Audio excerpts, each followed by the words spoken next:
안녕하세요. 안녕하세요. 네, 이번 시간은 후기 고종기, 그래서 주제는 새로운 시대를 향하여에 대해서 알아보도록 하겠습니다. 또 정혜윤 선생님이 말씀해 주시겠고요. 네, 그리고 김용현 선생님도 함께 하셨습니다. 새로운 시대를 향해서 마야 마지막 시간이네요. 네, 연대기로서는 네, 지난번에 봤다시피 비문도 다 사라지고 비석도 이제 안 세우고 네, 사람들도 안 살고 이러는 와중에 또 800년대에 엄청난 한발이 있었대요. 역사적으로. 그러니까는 그나마도 있던 나무 풀들이 전부 다 쓰러지잖아요. 네. 그래가지고 사람들이 도저히 못 살겠다. 그러고 이동을 하는 거죠. 이동을 모든 사람들이 다 이렇게 이동을 한 건 아니에요. 근데 저는 특별히 이제 이자족의 이제 이동을 보는데 이자가 누군가니 요쪽에 지금도 있습니다. 베테니사라고 네. 플로레스 섬인가? 플로레스 호수인가? 과테말라 띠깔 근처에 있는 호수가 있거든요. 이렇게 해서 꽌산도로 해서 이쪽으로 이동하는 무리들이 있었고요. 네. 그리고 이제 이쪽에서 요쪽에서 또 이동해서 올라가는 무리들이 있었어요. 그래서 이자족의 이 이동은 상당히 오래 전부터 400년 전부터 했다는 사람들도 있고 네. 900년 경에서 400년 전부터 그러니까 있었다 그러니까 한 500년 초기 네. 뭐 이렇게 볼 수가 있는데요. 어쨌든 이 이사족이 이동을 한 것이 여기에 치첸 이사라고 이름을 붙인 세노떼가 있거든요. 네. 1894년 허버트 톰슨. 지금 정글이 보이시죠? 네. 이 정글 속으로 이제 파묻히게 된 거예요. 전부 다 모든 유적들이. 그랬는데 1894년 이 허버트 톰슨이 미국의 영사입니다. 근데 미국의 영사는 당시 둘 이상을 보냈다고 그래요. 네. 하나는 진짜 영사 일을 하는 영사고 이 허버트 톰슨 같이 문화 같은 데 대해서 조사를 해서 보고하는 게 그런 영사가 있었대요. 허버트 톰슨이 나타나가지고 지금은 이쁘게 이렇게 돼 있지만은 밀리면 여기도 다 뒤싸져 있었을 거 아니에요. 네. 이렇게 있거든요. 네. 이렇게 된 데서 이제 국골간 신전을 바라보고 있었던 거예요. 프레데릭 캐서우드가 그림을 그리고 존 로이드 스테펜스가 이제 탐사를 했는데 요 두 사람은 둘이서 룩소로 가는 배에서 만났어요. 룩소르는 이집트의 그 유명한 관광지잖아요. 배에서 만났는데 야 한번 더 중동만이 아니라 아메리카의 고대 문명도 한번 탐험해보는 게 어떻겠냐. 그래가지고 둘이서 의기투합해서 존 로이드 스테펜스는 변호사였고요. 네. 프레데릭 캐서우드는 뭐 했는지 모르겠는데 어쨌든 이 모든 그림을 그린 사람은 캐서우드예요. 아, 근데 그림을 참 잘 그려가지고 그리고 그 당시에는 이 사람이 1841년에 그렸으니까 그 당시에는 지금보다는 훨씬 더 많은 형태가 남아있을 거 아닙니까? 그래서 캐서우드의 그림을 보고 현재 학자들이 글씨 특히 비문 같은 거 이렇게 빠진 부분 보충할 수도 있었다. 뭐 그럴 정도예요.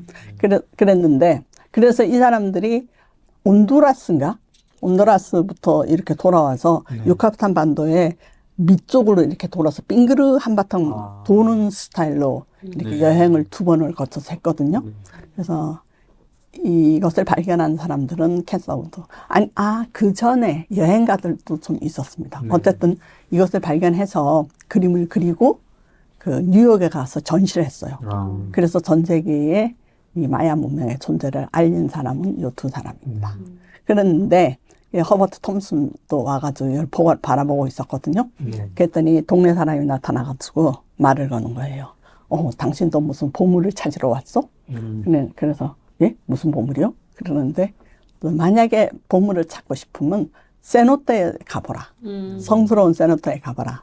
왜냐하면 거기에서 어여쁜 처녀가 또 성당을 하고 비의신 차크에게 바쳐졌으니까 그 속에 이제 어여쁜 처녀가 이제 오만 보물을 다 몸에 감고 간다는 거죠.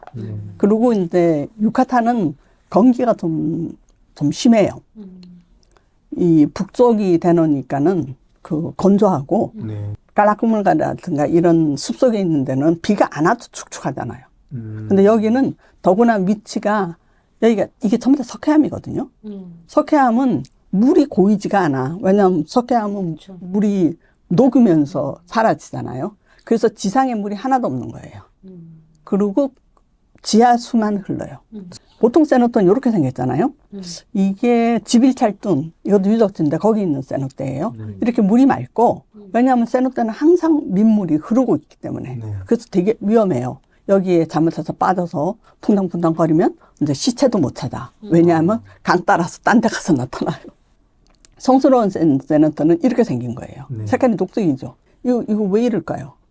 첫째, 이 세노테는 밑이 막혀 있어요. 그리고 연못 같은 거예요. 다른 세노테는 밑으로 물이 흐르기 때문에 항상 물이 맑지만은 얘는 또 완전히 고여있는 물이 보여요. 어여쁜 처녀를 떨어뜨렸든지 해가지고도 유골이 남아있을 수가 있는 거죠. 요 판이 보이죠? 네. 요 바로 밑에 조그만한 거 보일 겁니다. 네네. 여기에 이제 서가지고 퐁당 떨어뜨렸다는 거예요. 제가 여기까지 가봤어요. 여기 서봤는데 도로 살짝 뒤로 왔어. 왜냐하면 아이고 내가 착한테 물려가겠다. 굉장히 조합했으면 빨려 들어갈 것 같아요. 근데 요거는 마야 사람들이 해놓은 거고 요 뒤에 시멘트를 붙인 거는 네, 오늘날의 보존가들이 좀 이렇게 넓혀 놓으려고 위험해서. 근데 지금은 그 짓도 못해요. 그래서 세노테 들어간 입구부터 다 막아놨어요. 그 전까지는 여기까지 다들 올라가 보는 게 목표였거든요. 이게 비신 착에게 처녀를 바친? 하고 제가 물음표를 해놨습니다. 그 사람들이 과연 그랬을까요? 지금부터 알아보러 가겠습니다. 이 옹기종기 모여있기 때문에 치첸 이사는 그래도 발굴하기가 쉬운 편입니다. 그리고 이 성스러운 세노토는 어떻게 되어 있느냐, 위치가 여기가 꾸꿀간 신전이잖아요. 네. 그 유명한 꾸꿀간 신전. 여기에 이제 4개의 샘이 이렇게 붙는 접점이기도 하고 네. 또 하늘에서 이렇게 뱀이 내려오기도 하고 네. 그렇게 해서 이쪽에 보면 이게 하얀 길인데요. 사크베. 인공적으로 만든 길이에요. 그러니까 약 5m 넓이로 이 석회석을 깔아가지고 또 길을 만들었어요. 이 길도 꽤 깁니다. 그러니까는 공사를 많이. 그리고 여기에 이제 퐁당 빠뜨렸다고 이제 보는 건데 실제로는 그 유명한 공놀이장이 있어요. 네. 공놀이장. 그리고 이제 뱀의 머리. 네. 이거 잘 못 보셨죠? 네. 이쪽에서 이제 뱀이 구불구불거리고 내려오잖아요. 몸 표시. 그런데 이제 맨 끝에는 피라미드의 맨 끝에는 이렇게 깃털뱀의 얼굴이 있어요. 그래서 이제 깃털뱀이 내려온다. 여기 이제 여기가 몸이고 네. 맨 앞에 이렇게 있는 장면이에요. 우리가 한번 본 것 같은데요. 네네. 네, 요거 내려가고 이제 내려갔다. 이렇게 돼서 아무도 없어졌잖아. 그러면 의뢰는 언제 시작할까요? 그 지금까지 제가 궁금했던 게 별에 대한 얘기를 많이 했잖아요. 밤에 천문에 대해서. 근데 왜 이 치첸 이사는 이렇게 낮에 해가 이렇게 있을 때 그 뱀이 내려오는 형상을 이렇게 했을까라는 의문도 지금까지는 밤에 어떤 그 성스러운 그런 전쟁이라든가 지금도 밤에 일을 하려고 한 거대요. 네. 왜냐하면 요 깃털뱀 있잖아요. 네. 깃털이 있고 뱀이 있고 요것이 떼오띠아칸에서 시작합니다. 캣살과들. 네.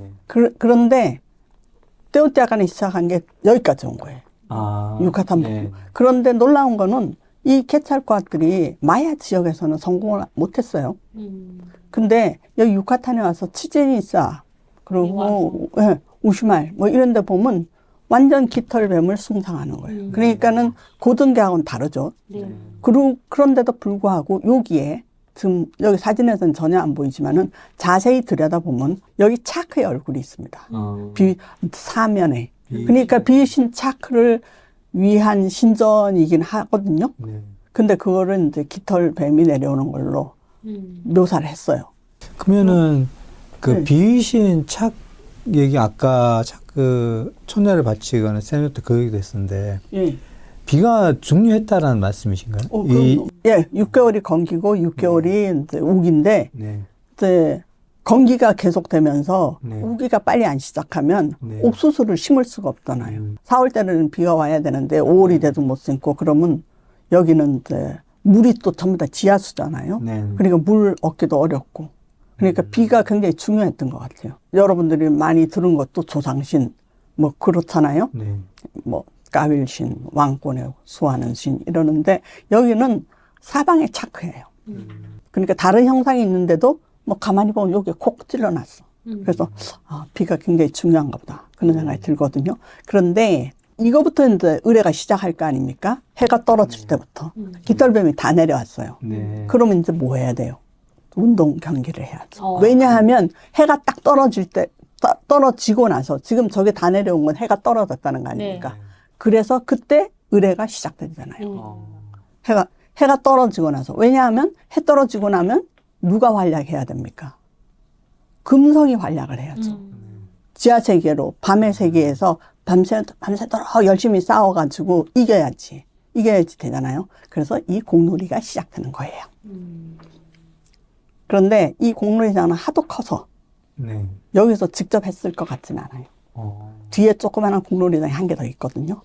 거기서 아마 하지 않았을까. 여기는 의뢰만 하지 않았을까. 왜냐하면 여기가 무지하게 또 좋은 관광지가. 아까 그거는 저 뒷면이 안 보여가지고. 여기 계단 있는 거 보이세요? 네. 네. 요 뒤쪽에도 있거든요. 그렇게 해서 수많은 사람들이 올라가가지고 네. 구경을 할 수 있는 게 돼 있죠. 이게 표시석이거든요. 네. 어떤 정신 나간 사람은 여기에다가 공을 집어넣었다는 거예요. 그런 얘기 들어본 적 있어요. 근데 여기가 붙어 있는 높이가 얼마게요? 8m 정도 됩니다. 굉장히 높네요. 여기 붙어 있는 거 보이세요? 네네네. 그러니까 이 크기를 사람이 서 있는 건 여기잖아요. 네. 예, 높이, 엄청 높죠. 8m 높이에 뭐 구멍도 눈을 비비고 가야 잘 보일 정도거든. 여기 어떻게 넣겠어요? 네, 관광 가이드가 그렇게 얘기하고 있는데 끄덕거리는 사람도 그렇고 여기 웃겼어요. 근데 이것도 두 마리의 뱀이 꼬이면서 하나는 이쪽, 하나는 이쪽으로 가면서 희생과 부활을 의미하죠. 그리고 또 그 앞에는 공놀이장에 들어가기 전에 쏨판질이라고 있습니다. 지금 여기 있는 부분을 확대한 거예요. 그러니까 전부 다 해골 바가지가 보이죠. 이거는 실제 해골은 아니고 돌로 만든 해골이에요. 집대성, 뭐 묻으면 집대성 정도 되려나? 그래서 전부 다 사람들이 이쪽에서 엄청 이쪽 발굴했거든요. 몇 년 전에. 여기서 해골이 많이 나올 것이다. 왜냐하면 뭐 공놀이에서 졌으면 머리를 자른다 막 그러잖아요. 근데 기대에 어긋나게도 3개인가 밖에 안 나와요. 그러니까는 여기서 머리 자르고 저기다 묻었다는 것은 이제 아니라는 것이죠. 요게 금성이에요. 요게 사람 얼굴 같이 보입니까? 금성의 얼굴입니다. 그러니까 여기서 이제 금성이 활약하리라는 것을 짐작할 수가 있죠. 그리고 이쪽은 독수리가 심장을 잡고 있는 장면일 거예요. 그러니까는 이제 밤이 지나가고 새벽에 독수리가 이제 활약할 시간. 그때 이제 심장을 잡고 날아온 부활을 한 거죠. 그래서 그런 식으로 이제 보면 이쪽에 모든 게 이제 얽혀 있는 거예요. 또 죽음과 부활, 뭐 순환하는 장면이잖아요. 네. 음과 양, 뭐 방과 낮 이것이 이제 순환하는 그러한 철학을 이제 내보내 주는 거죠. 그리고 이 공놀이에 대해서 자세히 설명하고 싶으나 간단하게 하겠습니다. 라꼬로나라는 유적지에서 이제 공놀이 한 장면인데요. 여기 보면 오른쪽은 자기가 착 아카치 6이에요. 네. 요 가운데 이렇게 상형 문자가 있잖아요. 네. 요거 이름입니다. 그리고 네. 아호 기니하 뭐 기나츠 여기 요 앞에도 이름이 있죠. 네. 그리고 여기 보면 복대가 엄청나죠. 여기도 이거 전부 다 보호대예요. 완전 미식축구 같이 미식축구 할 때 사람 요만한 사람 들어가서 이만한 사람이 돼서 나오잖아요. 네네. 여기도 보면 완전히 이렇게 방비를 해야 돼요. 왜냐하면 여기 공의 이름은 아호입니다. 그리고 여기에 삐틸 공놀이 하다라는 동서가 있어요. 그러니까는 완전히 공놀이 했는데 이 공으로 쓰이는 게 고무거든요. 고무에다가 우리는 지금 바람을 넣잖아요. 네. 근데 그 당시엔 바람 넣을 줄 모르니까 한 20cm 되는 고무공을 그대로 차야 되는 거예요. 근데 처음에는 부들부들 할지 모르지만은 완전 돌이 따로 없잖아요. 그래서 그 공을 차지 못해서 부딪히면 이 뭐 심각한 부상을 많이 입어서 그렇게 이제 거창하게 하고 그 다음에 이 사람들이 이거를 쓰고 공놀이를 하지는 않았겠지만은 상징적으로 까윌 신의 관, 무한세의 관을 쓰고 있습니다. 네. 그러면 둘 중에 누가 져야 될까요? 무한세. 이 까윌은 왕권을 상징하는 신이고 무한세는 지하세계에 있는 신입니다. 네. 그런데 이 왕이 해야 할 일은 금정으로서 밤새서 싸워서 이기고 부활해야 되잖아요. 네. 그러니까 이 사람이 손님인 거예요. 이 사람은 주인공이죠. 그렇게 해서 공놀이가 얼마나 격렬했는지는 모르겠는데 어쨌든 제가 생각하기에는 지는 사람, 이기는 사람은 정해져 있다. 정해져 있네. 그리고 요 벽에 이제 그려져 있는 그림이 쫙 이거예요. 양쪽으로 같은 그림인 것 같아요. 그러니까 이쪽 벽에도 있고 이쪽 벽에도 있어요. 그러니까 이쪽 벽에는 아침인가? 아침결에 보면 잘 보이고 네. 저쪽 벽에 있는 건 저녁에 보면 잘 보이는 겁니다. 그런데 여기 보면 등장인물들 하나같이 이제 병사들이잖아요. 네. 무장을 하고 있죠. 이 무릎팍 보고대를 보면 전부 다 공놀이 할 준비가 그러네. 되어 있죠. 그런데 이 공놀이 벽에서 이제 중요한 점은 바로 이 부분입니다. 제가 햇볕이 잘 비칠 때 찍긴 찍었다고 생각하는데 잘 보이세요? 가운데는 공이에요. 네. 공이 꽤 크네요. 네. 왜냐하면 사람 머리가 들어가 있으니까 그렇거든요. 아니 여기 그림에서 네. 실제 그랬다는 것이 아니고 그 이쪽은 칼 들고 있는 사람, 이쪽은 또 목 잘린 사람 보이죠? 그래서 린다 실리의 그림을 갖고 왔습니다. 이렇게 생긴 거예요. 여기 성당을 한 사람이 네. 흑요석 칼을 들고 있죠? 네. 그리고 다른 사람의 머리를 여기 들고 있고 네. 밑으로 이렇게 찍찍 내려오는 건 그러네. 피일 머리를 거예요. 잡고 있고. 네. 이 사람의 머리는 어디 있었을까요? 여기 있어야 되는데 머리가 잘리고 난 대신 뱀이 나오고 있죠. 뱀이 나오네요. 그리고 가운데 이 나온 꽃은 지하세계에서 피는 꽃이라고 합니다. 그런데 중요한 것은 이 사람이 성장을 하고 이 아까에서 본 바와 같이 고전기의 그 비석에서 본 것 같이 엎드려 있고 그 모욕을 당하는 모습이 아니잖아요. 이 서로 이 사람도 성장했고 이 사람도 성장을 자기 직위를 나타내는 모든 걸 다 갖추고 있잖아요. 네. 그렇게 해서 이것이 이제 전쟁을 끝나고 나서 포로를 죽이기 위한 그러한 의뢰라기보다는 이제 재생을 위한 의뢰라 그럴까요? 언제 했을까 궁금하지 않아요? 어쨌든 이것이 이제 성스러운 세노테거든요. 네.